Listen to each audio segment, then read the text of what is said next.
বড় ইলিশের দাম কত করে? 32 টাকা। এটা কয় কেজি হবে? কয় কেজি হবে একটা? 1 কেজি 2700। 1 কেজি 700। আর ছোটগুলা কত করে? 600 টাকা। হ্যালো এভরিওয়ান, আসসালামু আলাইকুম। কেমন আছেন সবাই? দীর্ঘ 2 দিন পর আমি বাসার বাইরে বেরোলাম আর আজকে যাচ্ছি আমাদের যশোর বড় বাজারে মাছ কেনার জন্য। শুনেছি বড় বাজারে নাকি মাছের দাম খুবই কম।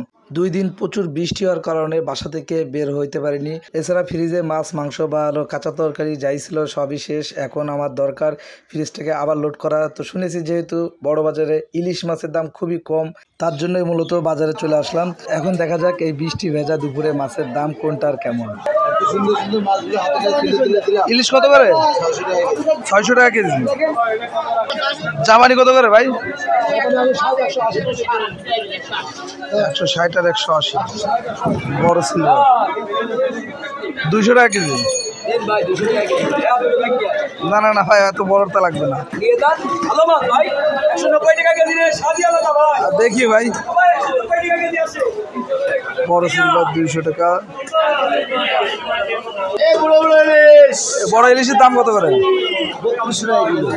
32 টাকা। এটা কয় কেজি হবে? কয় কেজি হবে একটা? 1 কেজি 2700।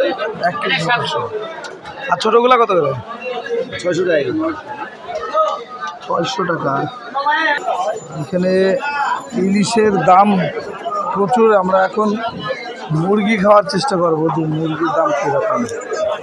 আমরা এখন মুরগি দেখবো পোলট্রি কত করে যাচ্ছে। 2 কেজি 840 গ্রাম। কত করে যাচ্ছে ভাইয়া? 180 টাকা। 180। পোলট্রি 180 করে যাচ্ছে।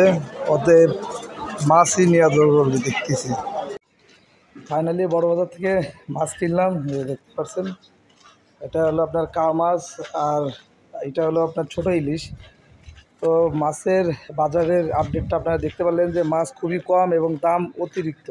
আসলে দুঃখের কথা কি বলবো, 100 টাকা রিক্সা ভাড়া দিয়ে 150 টাকার মাছ কিনে নিয়ে বাড়ি যাচ্ছি।